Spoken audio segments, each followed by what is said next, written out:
It's such an honor to be here to celebrate my cousin Jim's life and legacy. 39 years ago, this June 8th, Jimmy and Marty stood up for Pam and I as we got married.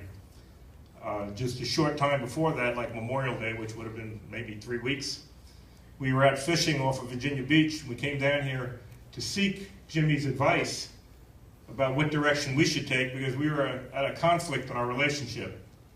Well, after talking to Jimmy, we went out fishing.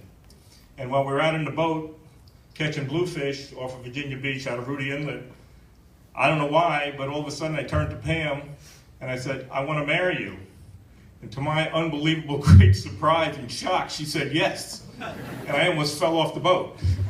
Well, by the time we got back to Jimmy and Marty's house, they were having a big barbecue, and I came in with this big Italian grin on my face and said, "Jimmy, you're not going to believe this, but we're going to get married." Well, Jimmy almost had a heart attack, God forbid.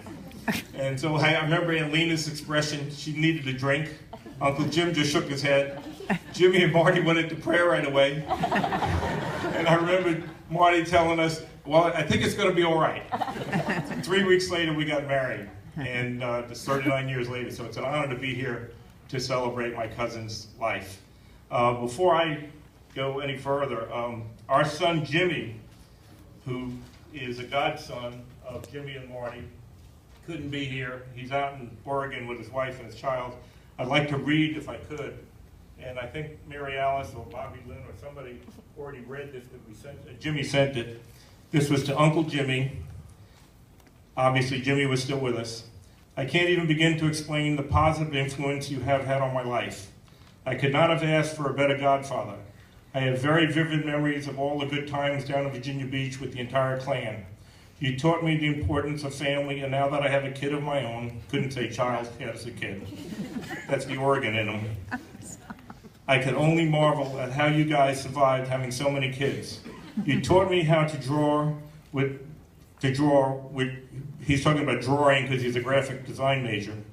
Eventually led me to a full-time career. You taught me about faith, which has guided me through the good and the bad. You are an amazing person, and I am so fortunate to know you. You are in my prayers and thoughts. I love you. Jimmy, Shannon, and Huxley." Huxley, even though Jimmy's son is named James, Huxley is the first name in the three names, Huxley, James, Isaiah, because Huxley in Oregon is outdoorsman. And if you know anything about Oregon, they are really outdoorsmen. Not only do they hug trees, they eat bark and everything else out there. So anyway, I think Jimmy would love to see little Huxley, who's really, when Jimmy and Shannon are looking, I whisper Jimmy boy, because that's what we all used to be called. Jimmy boy, Billy boy, everybody boy. That was where that came from, the Italians, I don't know. It was amazing. One other story before, I started to write a letter to Jimmy right after we got the message from, I guess it was Mary Alice and Sandra. I sent Jimmy an email, which I believe was read by the family to Jimmy. And I started a letter, and unfortunately Jimmy decided to go to heaven before I can finish the letter, which I want to read to all of you before I finish. But I'd like to tell you one quick story. It wasn't easy, even though Marty told us the Lord gave her the word that it was going to work out in the long run. And thank God it has 39 years later. But sometime the fall of that year, we were having some people over, and Pam was just starting to learn how to cook, and we were cooking lasagna. And we were in this kitchen in Great Falls, Virginia, where we live. And I'm looking at Pam, and I'm going, "I don't think you're doing that right." And she goes, "What do you mean I'm not doing it right?" I said, "That's not how my mother does it." So, unbeknownst to me how stupid I was, I picked up the phone while Pam was standing there, and I called my mother.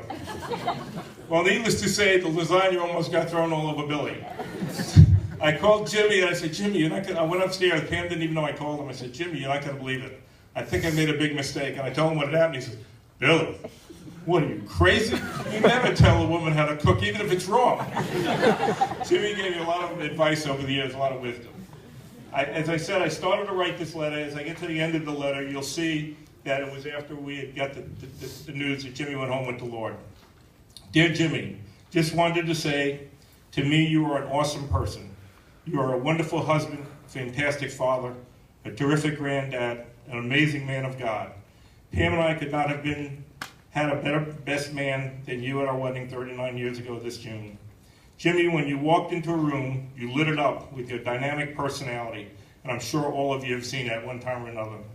You make everyone feel so comfortable. You are so much fun to be around. It is always a joy to see you and Marty.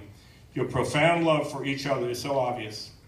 Your love for your children, grandchildren, and great-grandchildren stands out like a bright star on a clear night in northern Vermont where you met and fell in love with Marty 60 years ago. I will always remember how happy you and Marty were at the birth of Cheryl Ann, Mary Alice, Bobby Lynn, Jimmy, Anne Marie, and of course, last but not least, Sandra. You were so proud of each of these 6 wonderful children. Not sure how you and Marty did it, but you did it and you did it well. When I was a young boy, very young, I can remember back, I probably was about 10 or 11 years old, maybe even younger than that. Uncle Jim and Aunt Lena used to come to our house and visit us, and they'd bring obviously Jimmy. When I heard the news, I'd be so excited. I couldn't wait to see you. You were always such a special cousin and so much fun to be around. You would spend so much time with me as if I was one of your closest friends, even though there was 15 years difference between the two of us. I loved it when you and Uncle Jim would tie me up, even though it would take me forever to get untied. And I mean, it was unbelievable. My hands and my wrists were aching when they were done with me, but I loved every minute of it because I didn't want, as a matter of fact, sometimes I think I faked it so that they would stay longer because it was so much fun to have Jimmy around. Whenever you came to our house, you made my day. It was always so special to see you. I will always remember Marty living with us when you were stationed in Germany when you were in the Army. What fun it was to have Marty helping me with my homework. Yeah, right. Marty would be so serious about me getting my homework done and done right. I would start to sing to her the song, Because of You, I'm Not Out Playing Baseball. Anyway, it was just always great. Marty became like a sister to my sisters, Maureen and Carol. We had so much fun with her when she was living with us. Marty became a member of our family. When it snowed, we would go sleighing at a golf course near, matter of fact, I was telling Joan and Phyllis this last night. The golf course was over where St. John's University is right now in Queens. And Phyllis and Joan lived right across the street. And we would hook up with them sometimes. And I don't know if they even remember it, but and I don't know if you do, Marty, but we used to take the sled and go over there on the hills, and we had so much fun. We'd go crabbing, we'd go fishing. We did everything as if Marty was our sister. And we loved every minute of it. We were almost hoping and praying that Jimmy was going to stay in Germany a little longer, even though I know Marty wanted him home. My mom and dad loved Marty as if she was one of their own daughters. I always will remember the magnificent New Year's Eve parties at your home and Dad's house, at Jimmy's dad's house in Flushing, New York. Jimmy would be playing the piano so beautifully, singing lyrics to whatever song he was playing. Marty looked beautiful. Uncle Ralph would be joking around with everyone while smoking these foot-long cigars that only Uncle Ralph could do, and him and Uncle Joe. It was just a great time, a festive occasion. You had to be there to just enjoy the Italian family together the way we did. There was probably about 50 or 60 of us every time we did this. I always remember the fun we had at the beach house on the Chesapeake Bay, catching crabs by the dozens. Well, and this is when I think only had Cheryl Ann, Mary Alice, and Bobby Lynn with us, from what I can remember. The other ones might have been too small, but I don't remember them. But they were plotting every night how to sneak out of the house to go meet these boys on the beach that they met that day. Meanwhile, I had just broke up with a girl, and Marty and Jimmy made me feel so comfortable being with them, but we had a great time. Many summers later, I remember Ray eating so many hamburgers at a cookout we had at a beach house in Sandbridge, he started to look like a hamburger. I mean, you have no idea. Mary Alice is down at Radford College. He's dancing on pizza tables down there. And Ray's eating hamburgers like they were going out of style. A couple of years later, Marty and Jimmy rented a beach house. Oh my God, I can't even tell you how many. You think we have a big crowd now. You should have seen it then. We had a ball, but I'll never forget one expression of Kathy's face when David and I came back with a box of goodies, because Kathy was having some issues. And other than going into the whole box of what we had in the box, I'll say it this way, we had prunes and we had some X-Lax. And it came up last night at dinner, and Kathy still remembers that. But we had a lot of fun. The joke was really probably on David and I. Jimmy, Pam, and I will always be thankful to you and Marty for being our best man and maid of honor at our wedding. We will always be thankful for your advice, your guidance, your love, your prayers. We are here today because of you and Marty and the love for Pam and I. For that, we will be forever grateful. Jimmy, as you know, Pam and I honor you by naming Jimmy Saberi after you.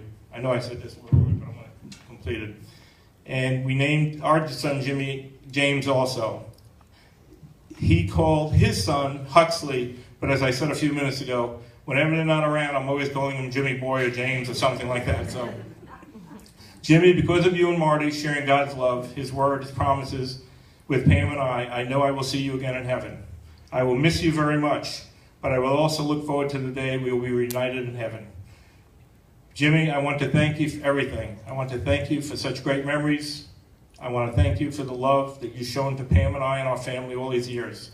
I am sure God will welcome you to heaven with open arms. I can hear Him saying now, "Well done, my loyal and faithful servant. Well done, your cousin Billy." Jimmy Monaco has been such an influence on my life. He has made me a better person, a better father, a better dad, a better husband. I just can't tell you how much Jimmy has touched my life, my wife's life, and my children's life. BJ also wrote an email. I couldn't find it. He's our other son that's out in Colorado. We'll never, ever forget Jimmy Monaco. And Marty, you are just special. You have always been special. You've always been beautiful to our family, and we love you so much. And God bless the entire Monaco family.